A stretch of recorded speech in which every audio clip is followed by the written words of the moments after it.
Welcome to podcast Ask Driving Gear. Let's go now.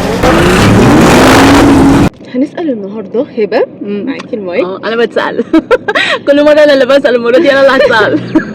ايه اكتر حاجة بتخنق هبة بتحسسها ان هي مش مرتاحة في اي وضع؟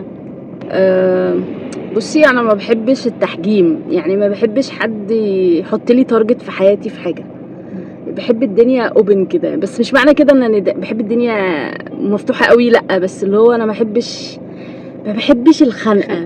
ما بحبش التقايد. ممكن تصاحبني سواء كنت بقى انت بنت ولا ولد، يعني ايا كان انت ايه دورك في حياتي، بس اللي هو انت ممكن تصاحبني، خليني احكي لك. يعني ما بحبش اللي هو ايه، لا ما تعمليش كده، اوعي تعملي كده، لا لان انا اصلا اوريدي انا خانقه نفسي بنفسي. يعني انا عارفه حاطه ليميت لحياتي عموما، يعني عارفه انا اعمل ايه وما اعملش ايه كويس. تمام، مش حد مراهق لسه، فده شخصيتي. فلما تبقى دي شخصيتي انا اصلا بتخانق من نفسي احيانا، يعني لان انا براجع نفسي كتير قبل ما انام. تمام.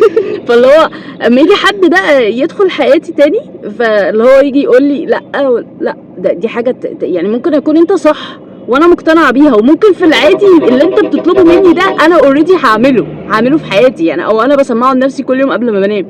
بس لمجرد ان انا اسمعه منك ده يقفلني، ده بحس بلود اكتر، بحس ان انا يعني اللي هو لا، الموضوع اتقفل قوي، مع ان انا ممكن اعمله اصلا، يعني انا في الطبيعي بعمله تمام. بس دي اكتر حاجه، يعني اكتر حاجه يعني بحب الدنيا سموزي كده يعني. فاهميكي. طب تفتكري ان انا هسيبك، يعني انت تساليني وانا هعدي كده موضوع عادي؟ هسالك برضو. السؤال بيقول يا روان استر يا رب. ايه اكتر حد حاسه ان هو حاليا عامل لك لود في حياتك بجد، وان انت لو تعديتي الخطوه دي فانت هتبقي روان اللي انت مخبياها عن بعض الناس، بحكم ان الناس عاطيالك لود او محجماكي في حاجات معينه.